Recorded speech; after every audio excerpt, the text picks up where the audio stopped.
Here now is the most famous man in the world with his radio show, James Whale.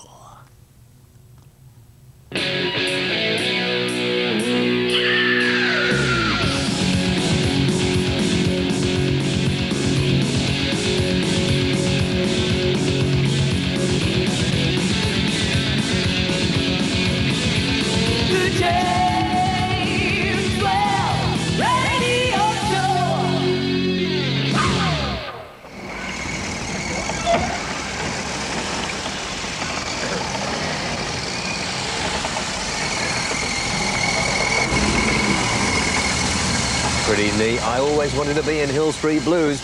Earlier today, in response to a piece we did on motorway madness with wagon drivers a couple of weeks ago, we went out to see what kind of driving was happening on our motorways. And this is the report. To the studio, fellas. We'll be there at the end of this.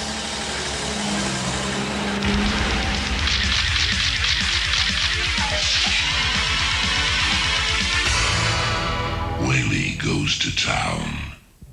Now, this may look a little restricted and cramped to you, but come on, let's face it, you know that I've got a cameraman and a soundman cramped into this police car. This is the latest police car in motorway patrol. With me is the Chief Inspector in charge of the motorway in West Yorkshire. And this is one of the most modern cars, isn't it, on the roads at the moment? This is one of the latest cars. It's got all the latest equipment in, the VASCAR, the video, one of the latest models of Vauxhall, and it's quite a valuable member of the fleet. It's a shame to drive it over these holes in the road, really, isn't it? It certainly is. Now, we're on the motorway. Here we are on the M1 in a contraflow system, observing 50 miles an hour, just under, and that car up there is going faster, isn't it? Not a lot faster. This, by the way, is not yet a full contraflow system. It soon will be. At the present time, we're running 2 lanes on both the north and the southbound carriageway. Next week, yes, we shall be running a contraflow. Yeah. That is that all the traffic will be on one carriageway. If somebody suddenly zooms down here, you'll presumably be after. You see, this is what annoys me. Now, look, there's this wagon coming down here. He's obviously disregarding you, couldn't care less, and he's going straight up behind those cars travelling very close together. And now he's decided to pull in. The speed of decaying past us, we were only doing some 43 miles an hour. We'd got the VASCAR tuning there, so we were below the 50 mile an hour speed limit, and so the speed he's come past us is within the legal limit. Yeah. Yes, then the speed he closed up to the vehicle in front. All right, just a little bit too close to him, and then he came in front of us. Didn't cause us any anxiety, didn't cause us to have to brake.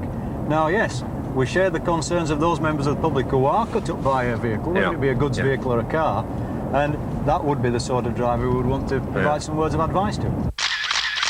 Do you ever pull people who are going too slowly up or not? Oh yes, we would. This is certainly the drivers who are occupying that centre lane, and they're quite prepared to stay in that centre lane for mile after mile after mile.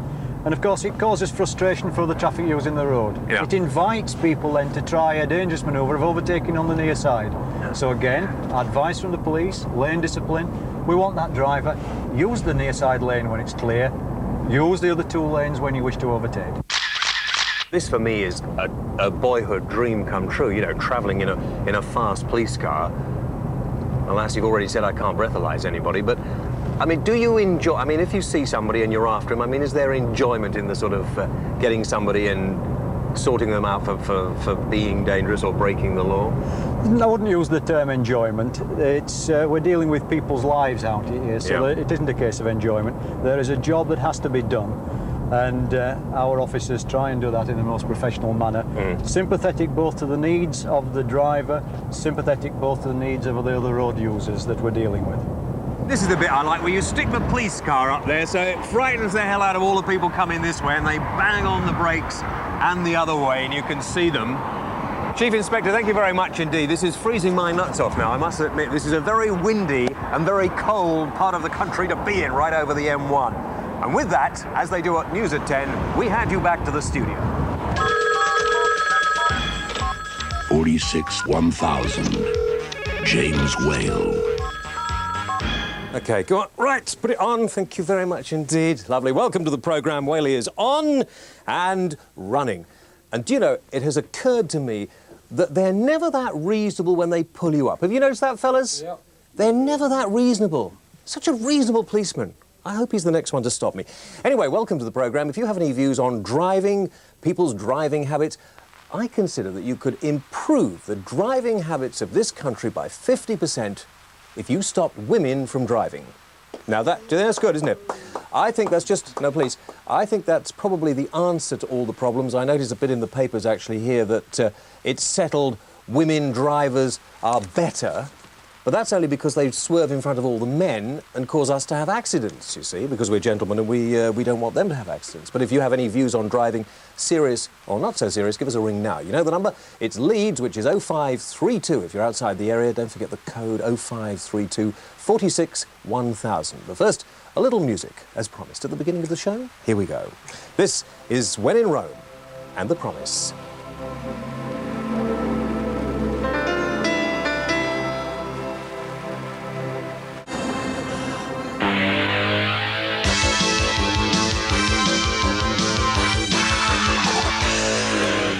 Now, there was a guy with a particularly nice bald head there. Next week, we're talking about vanity, all kinds of vanity, and one of the most vain things a man can do is worry about his lack of hair, you see? And we'll have people in the studio having a completely reworked hairdo as well. That's next week. Now, Whaley Goes to Town. This week, we're looking at people's driving habits, in particular, lorry drivers. I think you'll probably remember this particular piece from a couple of weeks ago. Whaley Goes to Town. An F-registered, articulated Mercedes lorry is coming along, and it's coming very fast up behind me. In fact, I may even get scared. It's coming so close, I'm doing 50 miles an hour, and it's going to sit on my tail like that. I cannot believe it.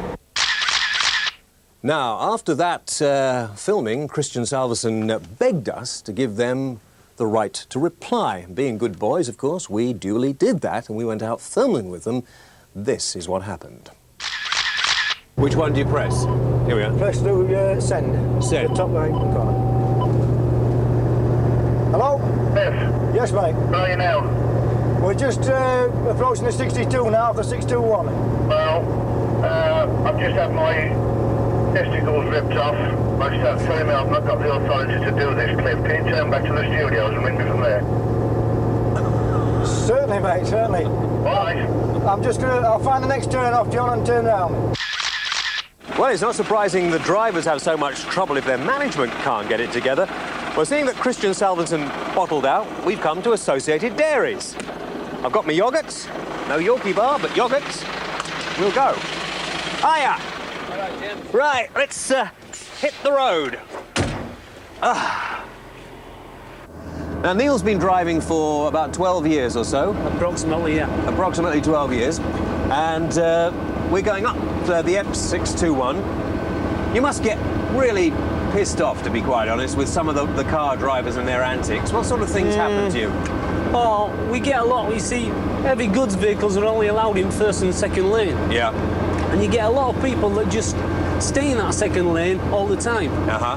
And when we come to such big hills, it means us going down the box, especially if we've got a lot of weight on. And if we can't take over on that lane because somebody's, well, we lose all the speed and everything. Do you find that other wagon drivers give you a problem on the roads, or do wagon drivers tend to stick together? No, we don't. Not really. I don't seem to get any problems. We all make mistakes. Yeah. You know, I suppose, you know, you find a lot of mistakes that people make. Yeah. Even I do. But, no, I don't get no problems, really.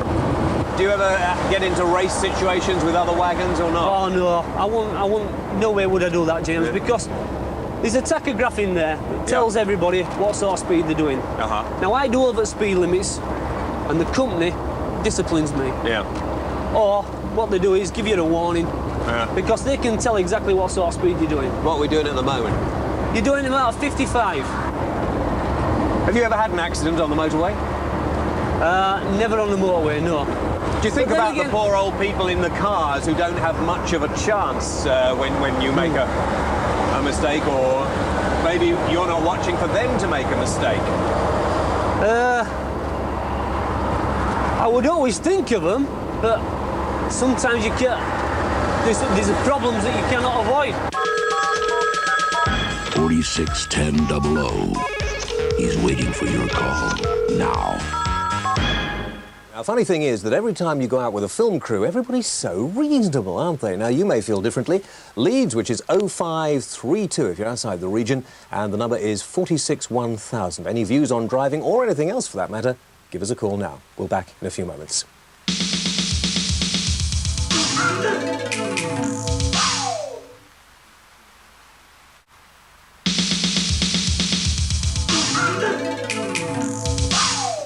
Right, now in this part we thought we'd I thought we'd probably try and give you some more time on the phone calls because, thank you very much indeed. Just, actually, come here, just come here and turn round and then everybody knows the number again. That's nice, very good. OK, I'm sorry about that, I had slipped. If you want to phone in about anything at all, last week got a lot of response to the gun question last week, and I did say that I thought people who played around with guns were prats. I meant to say I thought that people who played around with guns were flipping prats. OK? And you see, this week we had a nice piece in the paper. Fury, as a 9-year-old boy, I'm sure he's a great guy, gets a licence for a shotgun. I'm sure that can't be right. Oh, people who complain about me stating my point of view, of course. It's my show. Thank you. Now, first on the line, David from Scunthorpe. Hello, David. Hello, James. Is that Scunthorpe? Yes, it is. OK. Right, David, what can we do for you? Well, I didn't really ring you about this, but I've been at Granford Park, so that's it's football ground, you know. Yeah. But my woman was hit this week by another woman. Your woman... Now, hang on, just slowly, David. Let's get this out. Your woman was hit by another woman in the car? Yes. Oh, this is wonderful stuff. Let me just make a note about this. She was in the car, and they was in the car. But I'm too busy to talk to you now, James. I'll ring you at home. You'll ring me at home? I'll ring you later. Oh, Bye now. What are you going for now, David? I've got the woman in bed with me. I'm busy. What are you doing with her, David? Mind your own business. Oh, OK. I'll ring you later. The one phone call that I'd like to have heard more of, and he's too busy. Never mind. What else are you doing out there while we're on the air? Barry from Blackpool. Hello, Barry. Hi. Hi. You all right? Yeah, I'm all right, Barry. That's good. How are you? Tired? Barry. Yeah. Can you hear me? Yeah, just about. Yeah, OK. What do you want, Barry?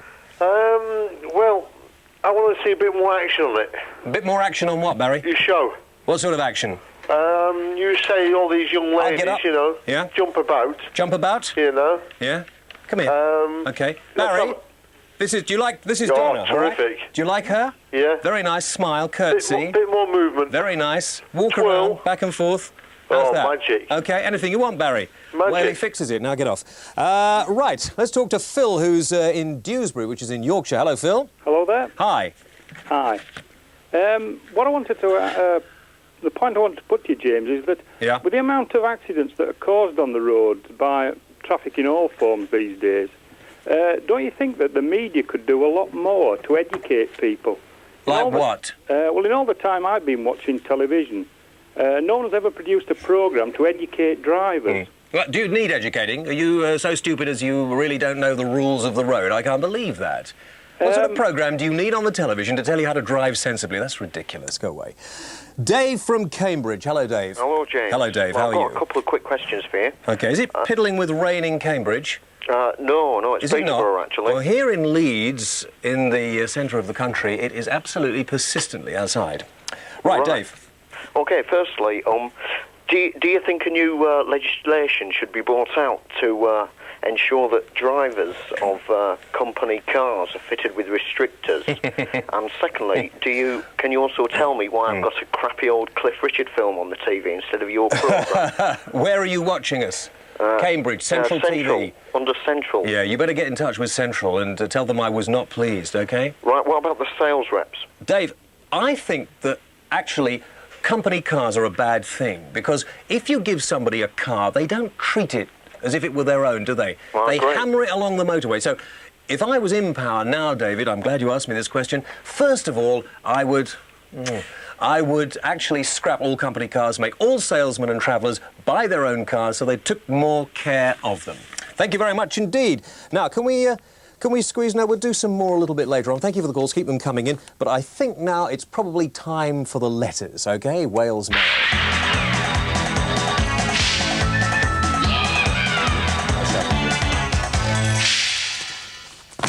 Where are the flipping letters? What have you done with them? What? I'm sorry. It was going so smoothly as well.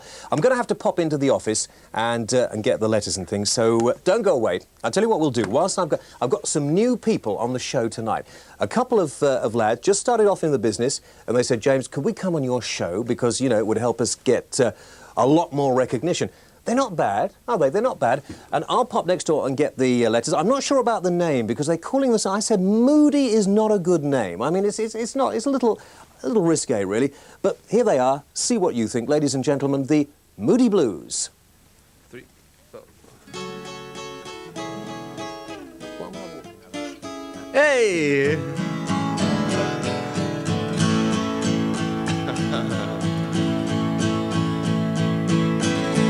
When I think of all the things that we've been through and all the things we've yet to do, I start to realize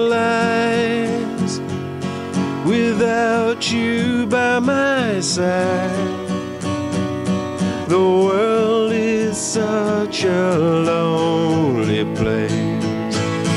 Want to be with you.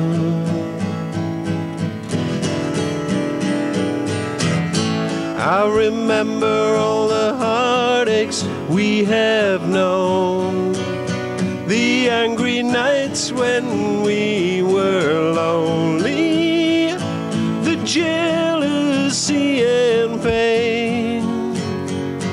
Can we remain the same? The world will have to hold its breath. Want to be with you. I don't need a reason. I don't need to understand. I just want to be with you.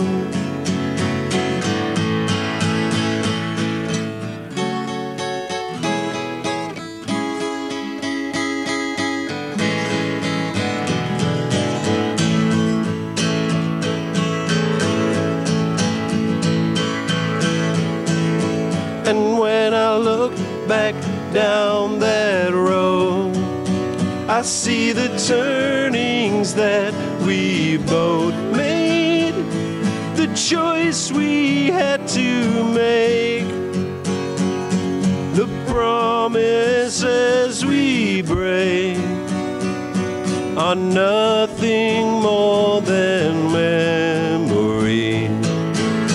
Want to be with you. I don't need a reason. I don't need to understand. I just want to be with you.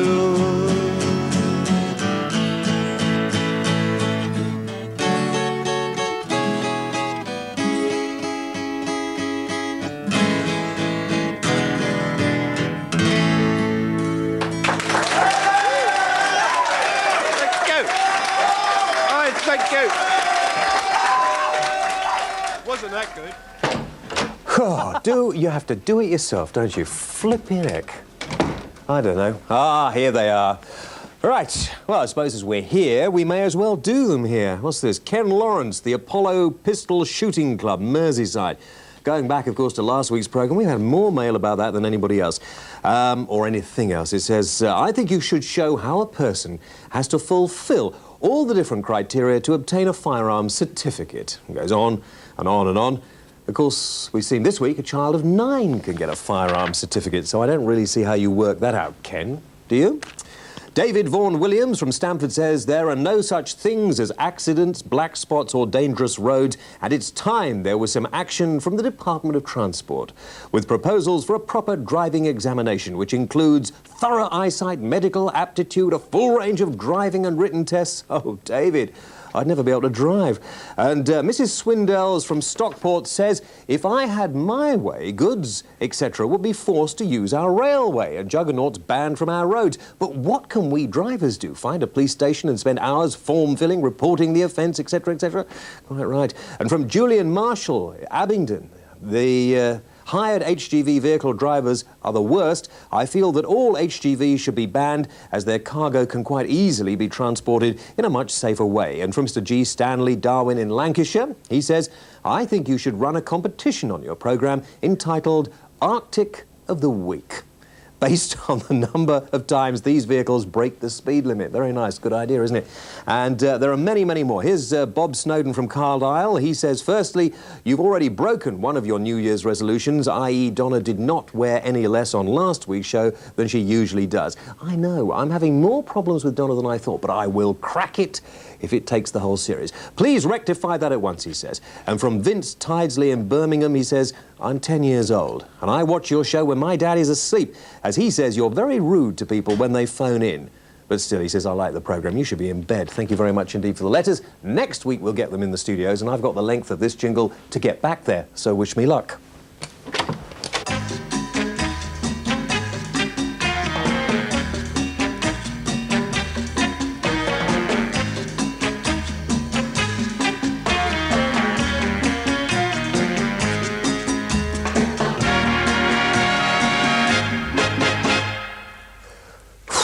Come on, what are you doing? Flipping it. Come on, get out of there. Go and get some coffee and some phone calls. Move, go on.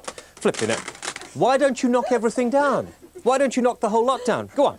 Goodness sake. Right, if you'd like to write into the programme, go. The address is coming up on your screens now. Write to me, James Whale, or Wales Mail, there we are, care of Yorkshire Television, the Television Centre, Leeds LS 31JS. And next week we're looking at the subject of, amongst other things, baldness and vanity, and the sort of things that you do, whether you're a man or a woman, to improve your appearance. And we're looking for people particularly with a sort of Bobby Charlton type hairstyle who want to get in touch and come onto the studio next week and have their whole heads remodelled completely. Now, are we going to take some more calls, or what are we going to do now? I think we'll take some more calls, if that's OK with you. Right, Paul from Anglesey. Hello, Paul. Hello, James. How are you? I'm OK, Paul. What can we do for you? Talking about driver safety this evening, I was thinking about the government's drink driving campaign over the Christmas period. Don't you think the drink companies could have done more to help in the way of reducing the price of such things as low-alcohol drinks? I think you're very right, and I'm very upset about one particular publican, and I'll tell you more about him in part 3. So keep watching in Anglesey. Thank you very much indeed for your call. We'll be back in a few moments.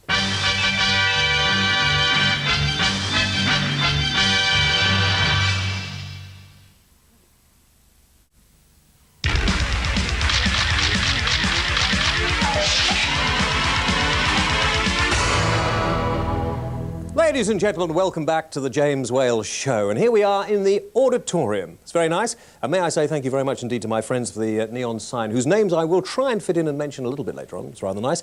And we have the live entertainment and the debate in this part of the programme. Without further ado, I think you're going to enjoy this. A very funny man, lots of applause, lots of laughter, and that's just for you at home. Ladies and gentlemen, Stevie Ricks. Ladies and gentlemen, from the Smiths, Morrissey.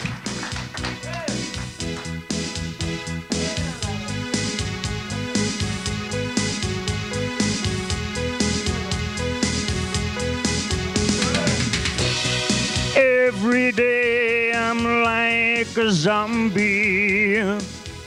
I think that happiness is just a farce.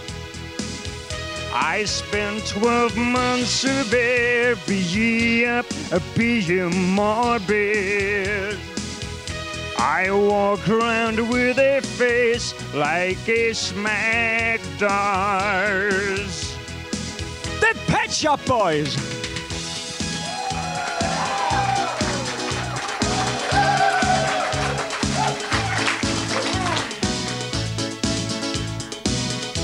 Maybe I'm getting boring.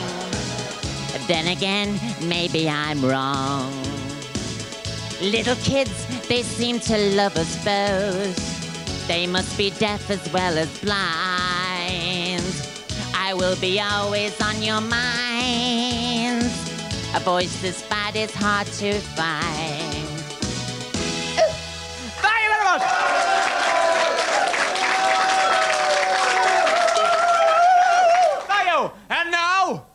special request on Children's ITV.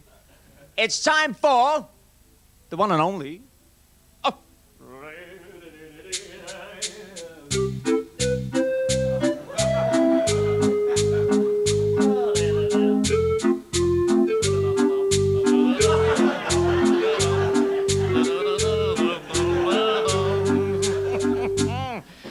Thomas the Tank Engine rolled into the station. Pissed again. Ivor, the other tank engine, was carrying a train full of gold bars. And Thomas was baffled. All those bars, he said, and Uncle Ringo can't get a drink out of any of them. What's the difference between a JCB and a giraffe? I don't know, said the porter. What is the difference? Well, one of them's got hydraulics. David Essex told me that joke. Oh, Dave.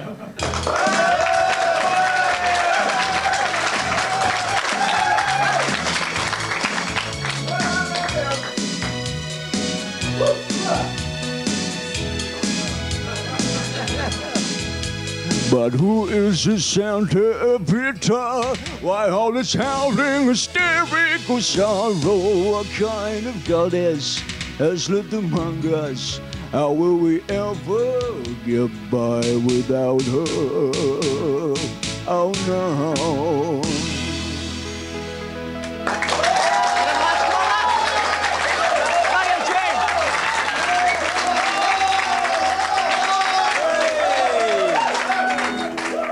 There we are. Stevie Ricks, excellent. Doesn't he look like David Essex? Yeah. Now listen, while we're on the business of plugging things, let me just remind you this is serious, you shut up. The new hit record, #1 in maybe 4 or 5 weeks, it's released in 2 weeks, Bimbo, and it'll be in all your shops. It's a real acid house mix as well. You'll enjoy that. Very nice indeed. Right, OK, from that we go on to our debate tonight.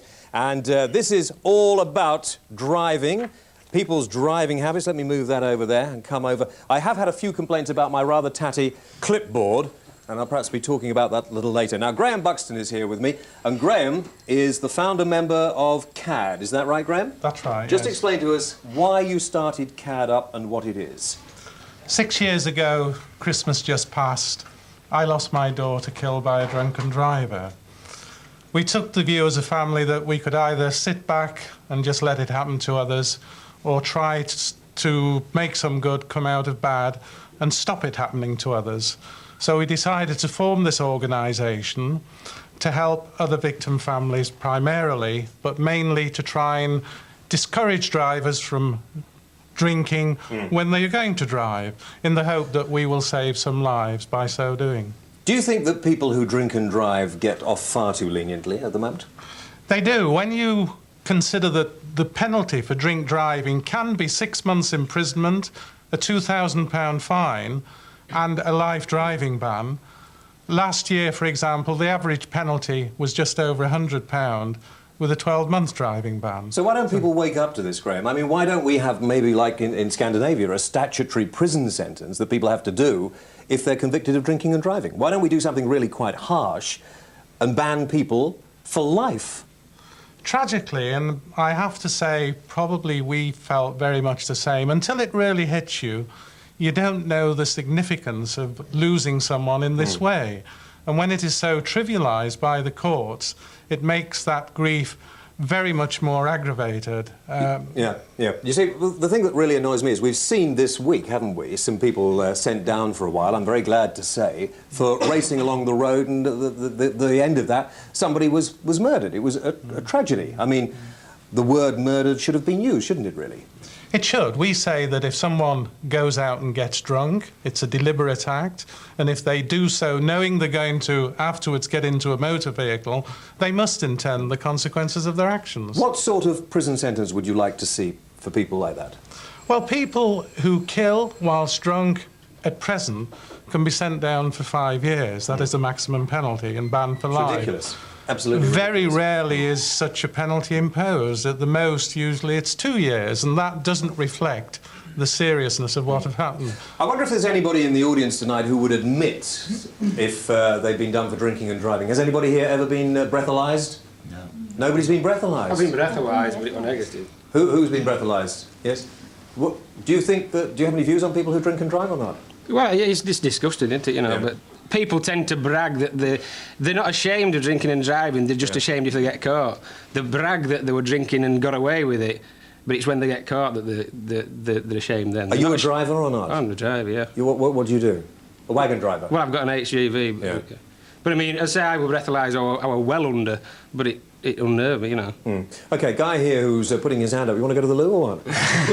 No, I just want to say, when the police usually stop you for driving, they usually ask you first, have you driven? Or have you been drinking and driving? And they smell your breath. And if there's nothing wrong with you whatsoever, or if you're not sort of falling about the street, they wouldn't stop you or test you.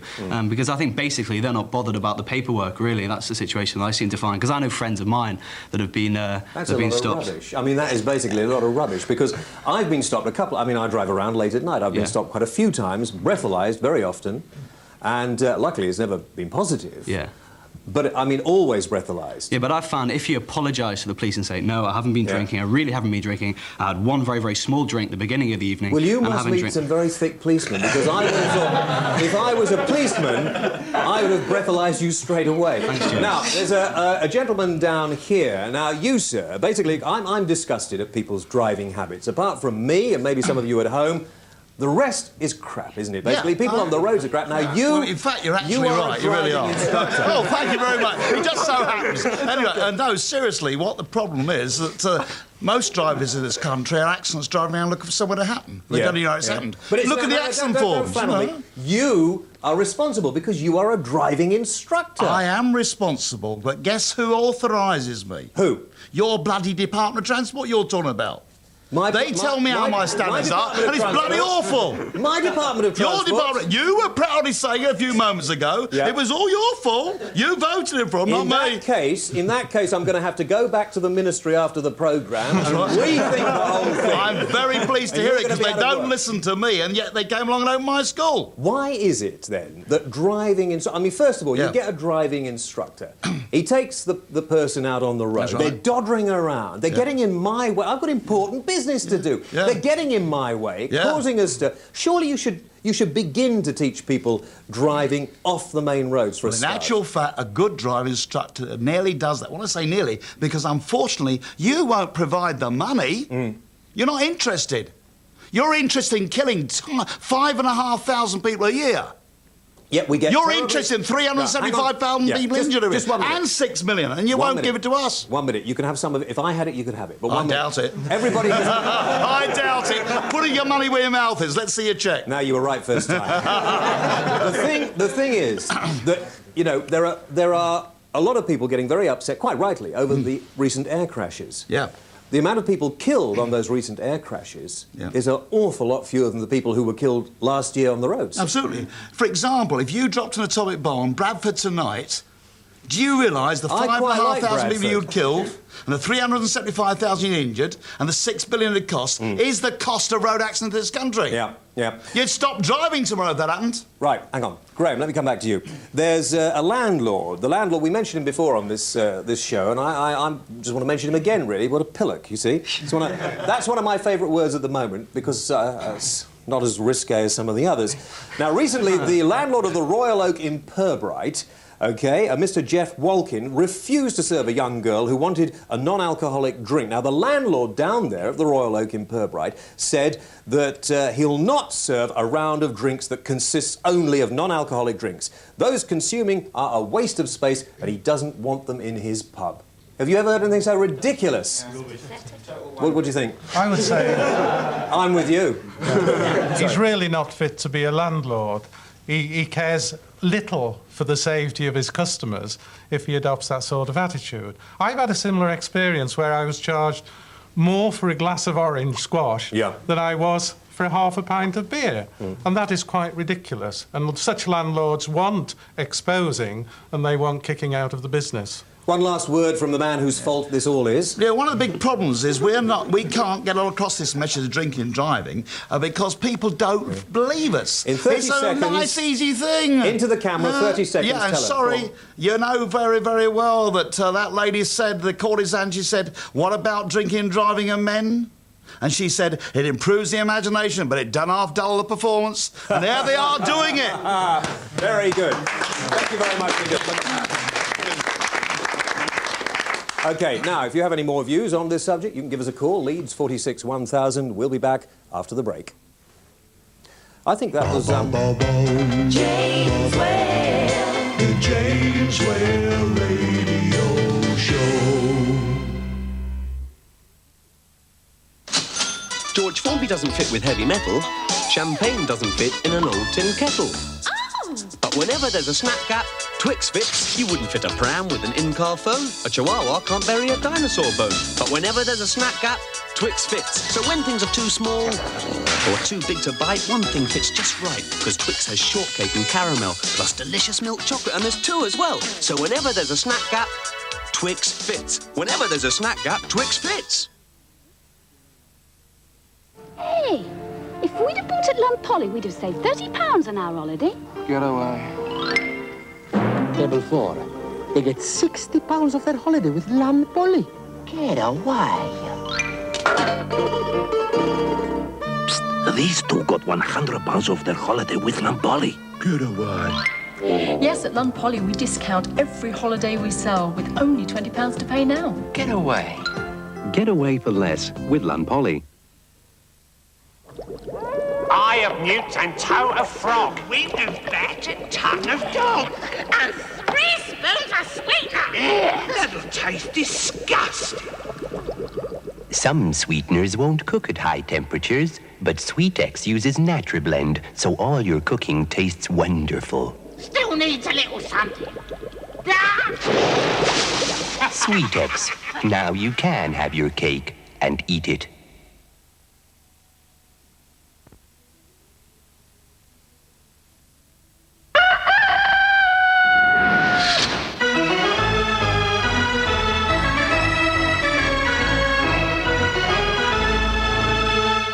OK, welcome back. Thank you for the phone calls. We'll get round to some of the phone calls a little bit later. A little later on. Thank you very much indeed, fellas. Frank Groom. Thank you, Frank, said my clipboard was a real mess and a disgrace. Now, this clipboard I've had for many years, and it's lucky. I mean, you get things like that, don't you? You know? It is disgraceful. It is disgraceful, but it is lucky. But thank you, Frank, for sending me the new super executive clipboard with pen holder, which I shall be using when I'm on at the Palladium. Now, listen, first of all, fellas, you must drive up and down the country, all over the place. I mean, do you have any views on driving or not? Do you get problems with wagon drivers and... I think wagon drivers are pretty good, actually. They seem to keep in the middle there. I think in the middle lane. No, but I think the one thing they should just do is make sure all trucks have these anti-spray things on the wheels. I think that's the worst for cars being so low down. Okay. Actually, I think the thing with women drivers is that they're probably more careful. Than, no, I think really women ought not to be allowed to drive. Yes, I know. I heard you say that. Women driving altogether, there'd be more room on the roads. And yes, there'd be 50% more room. Yeah, of course. I think that's we agree with that. Before we go any further, Donna, can you bring the don't start poking and pulling faces over there. Could you bring round the competition results? We had an awful lot. Tip them out on the floor over there and rummage them all around. We had loads of competition results. All right, I asked you what FM meant. All right, I think those were wrong. I'm not sure, but anyway, can you pick one out? There we are, and you can pick them all up after the show. Thank you very much indeed. Right, FM stands for frequency modulation, which is right, and that comes from Paul Innes from Coatbrig M154BY. Where's Coatbrig? I don't know where that is. Does anybody know where it is? Nobody knows where it is? No. In the Midlands? China. Manchester? Somewhere like that. That's a winner. Hold on to that. And they win the CDs that Donna threw on the floor a little earlier on in the programme. We've got a competition this week, and that is for signed copies of the Moody Blues' new albums. Those two. Oh, yeah, okay. 12-inch single. The Sur le Mur and the No More Lies. That's a 12-inch single of the new one. Yes. All right, you're going to sign that? More Lies. No. More lies? Yes. OK, so you're going to... Very good, very good. So you're going to sign those, aren't you? Yeah. And the question is... How many times was Nights in White Satin a hit? How many times has it been in the British charts by Moody Blues? Yeah. Enough times to keep you sort of... Would you shut up, Stevie? Just shut up, all right? It was enough times to keep you sort of relaxed and not worrying about where the next penny's coming from. Okay. I think so. We're going to take some... If you want to chip in, any of you, feel free. We're going to talk to some more calls. Debbie, hello. Hello. Hello, Debbie. Where are you calling from? I'm calling from Exeter in Devon. Exeter in Devon. How I'm are a you? woman driver and I'm also an Arctic driver. Oh, my God. Why is it people pick on women drivers and why do they pick on Arctic drivers? We have to go through a really stringent medical test. We have to stick to really strict hours and we have to stick to strict speeding and everything. Yeah. And I think people would soon complain when their goods weren't getting into the shops. Yes, what a serious point you brought up. Anything else to say? Right, well, okay, Trains can we have a don't little go round of into applause for city Debbie centres. because, you know... Okay. Arctic. Creep. Justin Hayward and John Lodge, I'm told, a little voice in my head said I never actually introduced them. I didn't need any introduction. Everybody knows who they are. Knights in white satin. Dave, hello. Knights Good morning, James. Dave, hi. Hi. I'm an HGV driver as well. Yeah, I can tell by the tone of your voice. Too many Yorkie bars. No, don't eat them. You don't? No. What too else do busy you do? smoking. Too many smoking, right.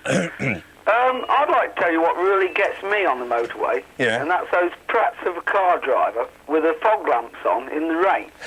Yeah, I don't like to agree with the wagon driver, but on this particular instance, we have to agree with you. Yeah, and it's usually the ones driving along in their nice new cars, isn't it? Yeah, in the middle lane. Yeah, okay, so in the middle lane? Yeah. Yeah. So if anybody sees them, just at dusk. At dusk, yeah. You're absolutely right. The trouble is they don't know. They've got so many knobs in their cars, Yeah. they don't know which one to play with first. Right. Also, Yeah. the rubberneckers are looking at accidents on the other side of the motorway when there's an accident, slowing all the traffic down. Most of those are wagon drivers, but okay, Dave, thank you very much indeed. Right. Mike, hello. Hello, James. Hi, Mike. Where are you calling from? I'm calling from Spalding. I'm an owner driver as well. Yep. And I go up and down the motorway quite regular. And the thing that gets me is people are not confident enough to drive at night. They are never taught how to use their lights correctly. And I think that, you know, when a guy takes his driving test, or a girl, that they should have a night driving test. Good point. Very good point. And they're also not taught the art of defensive driving, like keep your distance or anything like that. They really don't know what they're doing. Hey, listen. Wagon drivers cannot talk about keeping their distance. Thank you very much indeed. You see them going along the motorways nose to bumper. Graham, do you think, I mean, there's been a lot of talk, and when we were having our discussion outside, we were being told about my Ministry of Transport. We did actually ask them to make an appearance on the programme. They said they couldn't. Do you think they're concerned enough about drinking and driving or not? Certainly Peter Bottomley seems to be, but it looks as though he's got constraints placed on him.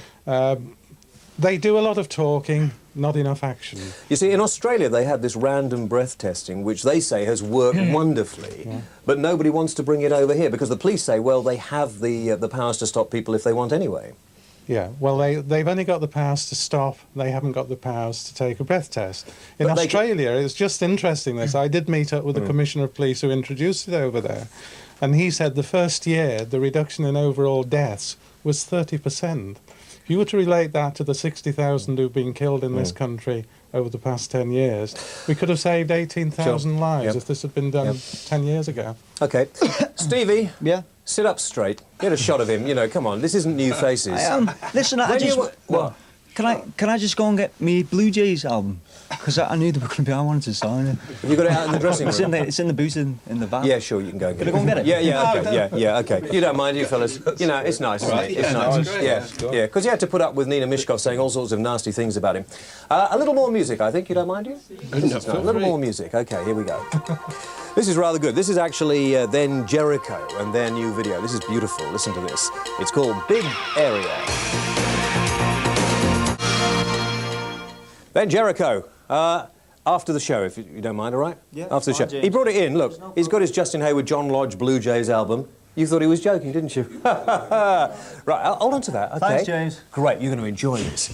All-time great. The Moody Blues, ladies and gentlemen, and Questions.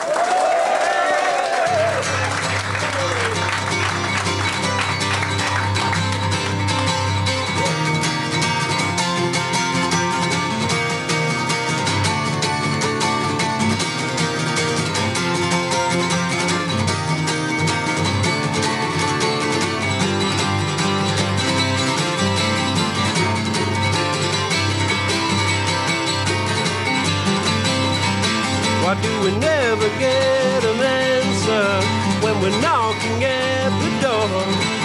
with 1,000 million questions about hate and death and war. 'Cause when we stop and look around us, there is nothing that we need in a world of persecution that is burning in its greed.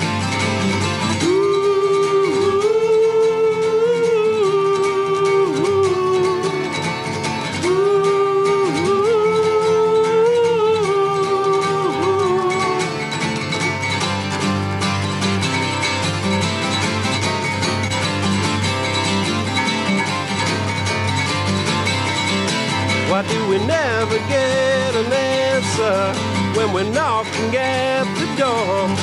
Because the truth is hard to swallow. That's what the war of love is for.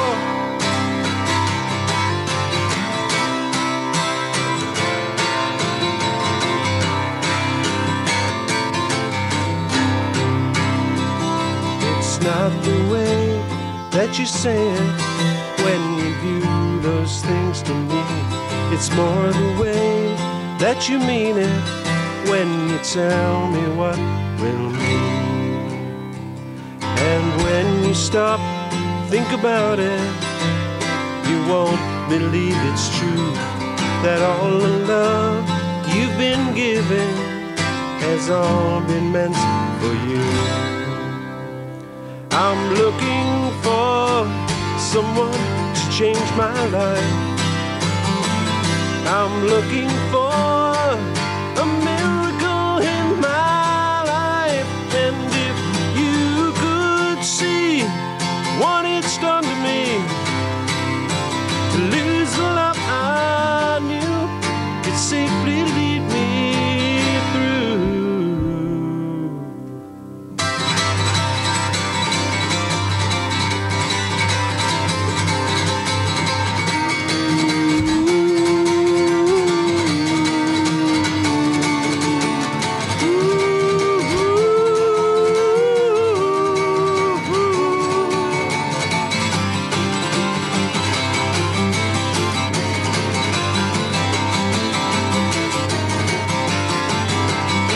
Why do we never get an answer when we're knocking at the door?